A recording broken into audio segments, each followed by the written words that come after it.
আমেরিকাতে মোচা কিন্তু ভীষণ অ্যাভেলেবেল, কিন্তু একটু দেখে শুনে কিনতে হয়, অনেক সময় তিতেও বেরোয়।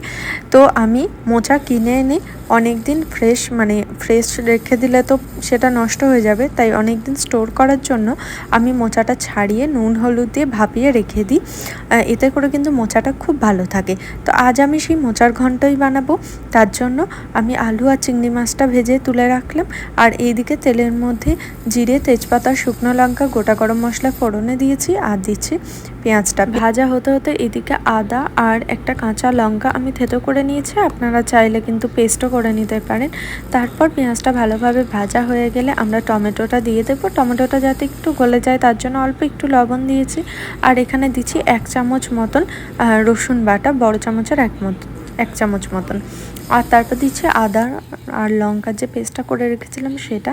তারপর দিচ্ছি হলুদ গুঁড়ো, সামান্য একটু কাশ্মীরি লঙ্কার গুঁড়ো, আর এখানে দিচ্ছি জিরে গুঁড়ো।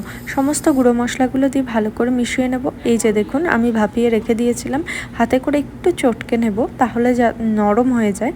তো তারপর আমি এই মশলাটার মধ্যে এই মোচাটা দিয়ে দেব। তারপর মশলাটার সাথে মোচাটা বেশ ভালো করে আমি কষিয়ে নিয়েছি এখানে। আর এরপর ভেজে রাখা চিংড়ি আর আলুটা দিয়ে দিলাম। এগুলো দিয়ে ভালো করে মিশিয়ে নেব। আর মোচার জলটা কিন্তু কখনোই ফেলবেন না। আসল যে উপকার সেটা কিন্তু ওই জলটাতেই, পুরো আয়রনটা থাকে। জলটা দিয়ে ঢাকা চাপা দিয়ে ভালো করে আমি রান্না করে নিচ্ছি, যেন আলুটা আর মোচাটা ভালোভাবে সিদ্ধ হয়ে যায়। এরপর পরিমাণ মতন লবণ দিয়েছি, অল্প একটুখানি গোটা গরম মশলা দিয়েছি, আর এখানে দিচ্ছি সামান্য একটুখানি ঘি। অবশ্যই ঘিটা দেবেন, কিন্তু ওই 1 চিমটা মতো, বেশি লাগে না। তারপর সব মিশিয়ে নিলেই আমাদের চিংড়ি দিয়ে মোচা ঘন্ট কিন্তু একদম রেডি।